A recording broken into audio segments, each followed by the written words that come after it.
Безусловно, лесные пожары у нас сегодня действуют на достаточно значительной территории республики, и поэтому объявлен режим ЧС по региону. Нам помогают очень сильно и федеральные структуры. Как вы знаете, за последнюю неделю выделены дополнительные средства, практически $500 миллиона из федерального бюджета на решение задач по оперативному тушению пожаров. Также принято решение о бесплатном питании за счет федерального бюджета тех, кто занят на тушении пожаров. Это те решения, о которых я просил нашего президента Владимира Владимировича Путина, и благодаря поддержке личной президента страны вот этот вопрос, очень важный для республики, наконец-то решился. На сегодняшний день мы тушим 22 пожара на территории 11 районов.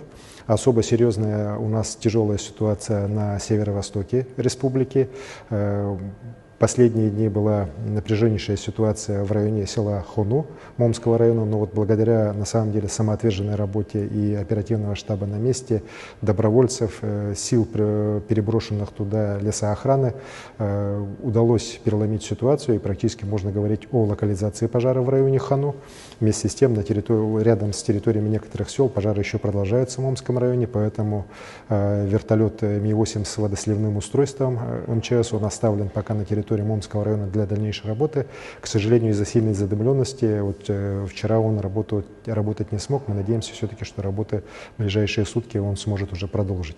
Сейчас наиболее тяжелая ситуация, на взгляд нашего республиканского оперативного штаба, по Среднеколымскому району, где действует 5 пожаров, которые могут угрожать населенным пунктам.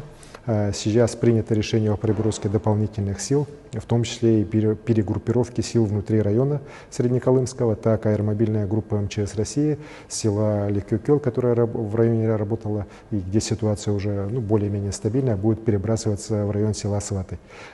Также будет перебрасываться сюда дополнительное снаряжение, дополнительные мобилизованные силы именно самого Среднеколымска.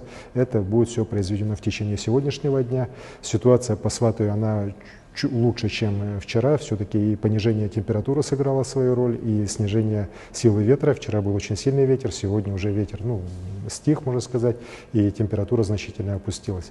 Вместе с тем мы, конечно, держим на контроле, и еще раз хочу сказать, что дополнительные силы по мере необходимости будут перебрасываться на территорию Среднеколымского района и тех районов, где пожары могут представлять угрозу для населенных пунктов. Сегодня из этих 22 пожаров 8 они действуют в непосредственной близости от населенных пунктов, а остальные 4 они действуют в зоне контроля, но мы их тушим, так как понимаем, что они в последующем могут представлять угрозу для наших населенных пунктов, и, соответственно, по ним тоже принято решение об их тушении. Хочу особо поблагодарить всех тех, кто сегодня занят непосредственно на тушении пожаров.